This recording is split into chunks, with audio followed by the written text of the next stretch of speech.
Hey everybody, welcome to Neurodivergent Gaming. I'm your host, Tailgate Coolie Cat Meow, and you know what we got going on over here? High scores and low dopamine. Let's go! And we've solved that first square. Now we can play that next one. Here we have another 10 by 10 grid. You can see that it doesn't have any X's filled out for us, but I see the number 10, so I know this one's going to be all the way filled in. That's the only 10 that I see, and so the next thing that I'm looking for is big numbers. And there's a little bit of math to it. Because this is a 10 by 10, then I know any number bigger than 5 is going to have crossover. So if we have 6, 7, 8, 9, or 10, there's going to be crossover, and that's what we're looking for, so we can narrow down where all these pieces go. And the reason that you know that is because half of 10 is 5, so anything bigger than that will have crossover. And we can see that with this 8. If we count from the top, that's 5, 6, 7, 8. It would go to here. And if we count from the bottom, it's 5, 6, 7, 8. And it would go to there. Everything in between is crossover. No matter where that group of 8 is on this column, it has to include those 6. And then we can do the same thing here. And we can count from here over to 8, and then from here over to 8, and fill out everything in the middle. Another pattern that I've seen is because this is an 8 and we know that there's 10 on this row, then I can just leave 2 spaces and then fill it in and make sure I leave those same 2 spaces on the end, because that's where the overlap is. And if it was a 9, then there would just be 1 space on each side, and a 7 would have 3 spaces on each side, etc. So that's just another pattern that I've found in this game that I love. Alright, now let's look at this column here. In this column, the only numbers that we have are 1s, so we'll never have anything bigger than a 1 in this column, and we have 1 filled in, so we can put X's on both sides of it, because we can't have any filled in spaces, or that makes it a 2, and we don't have any 2's in that row.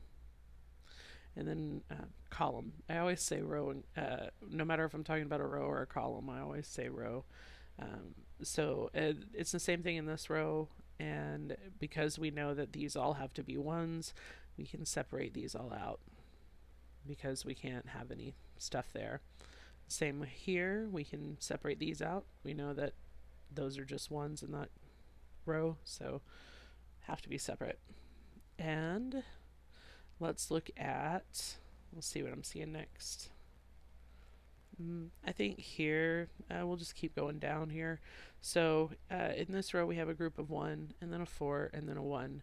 So this has to be our 1. If we put anything on either side of it, then it doesn't give us a 1, and our first number has to be a 1.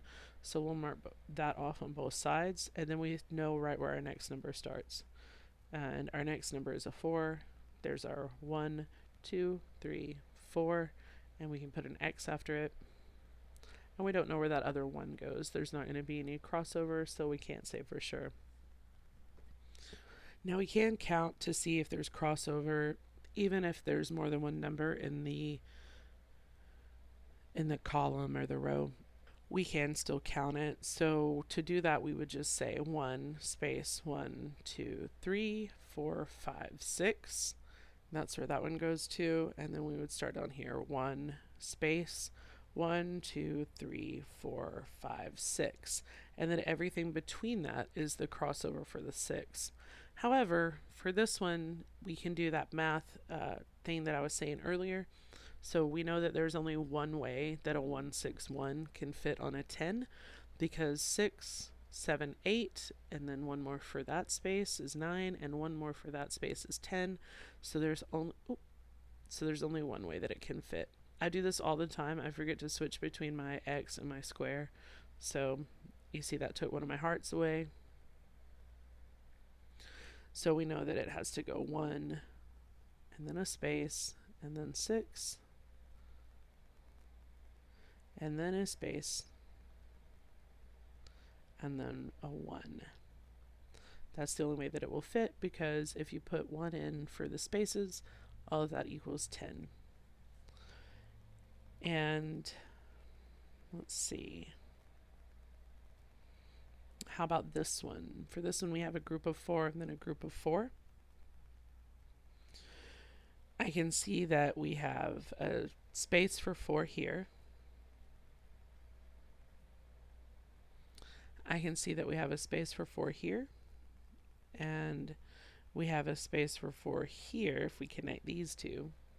We can't fit 4 and then a space before this one if we start from the bottom.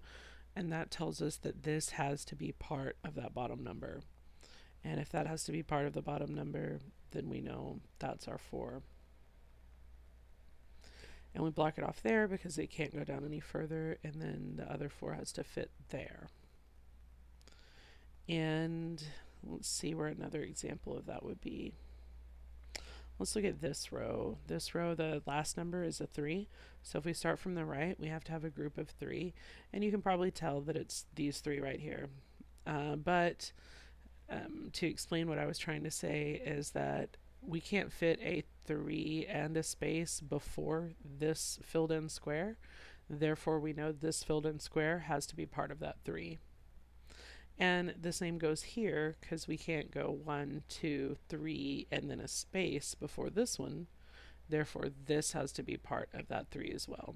So we know there's our 3. And you'll see that when we did that, it filled in the X's the rest of the way across.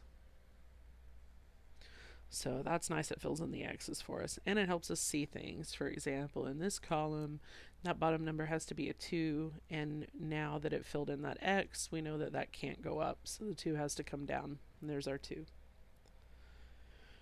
For this one, I think we can do the math again. There's 6, 7... No, we can't do the math again. It doesn't add up. But there is only one way that it fits. We can see that last number is a 3, and it has to include this square, and that's the only way 3 can fit there. We can see where the next number starts, 1, 2, 3, and then we need at least one space, and then the last number here is a 1. That gives us a bottom edge, so we can see, we can count up from the bottom. For this column, our bottom number is 2, and we know it has to start here, so 1, 2. And for this last column, our bottom number is a 1, so we need to separate that. For this column here, our bottom number is a 4. We know where it starts, 1, 2, 3, 4. And then if we look at this row, we know that 8 has to start right here. We don't have 2 separate groups, so anything we have on this row has to be connected. We can't have a separator in between them because there's only one number on that row. Now we'll go up to this row. We have a group of 3 and a group of 3. We can see here there's already a group of 3.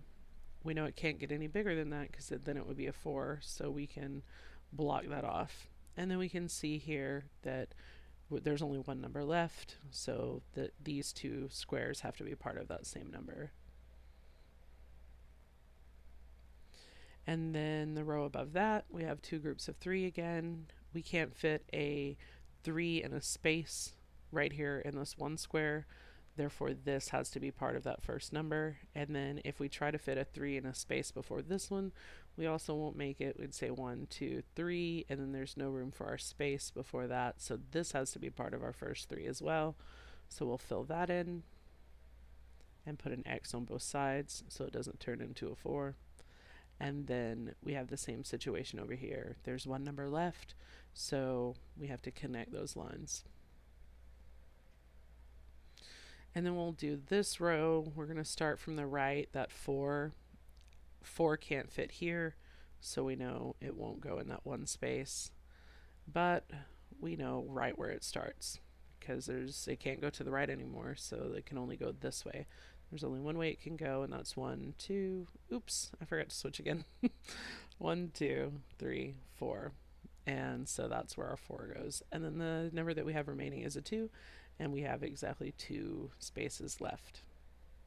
And then we can look at the top row here, a 1, 1, and a 2. There's our 1, there's our 1. We can see where the 2 starts, so 1, 2. And we have a mirage. And that gives us one more die we can throw and for our event.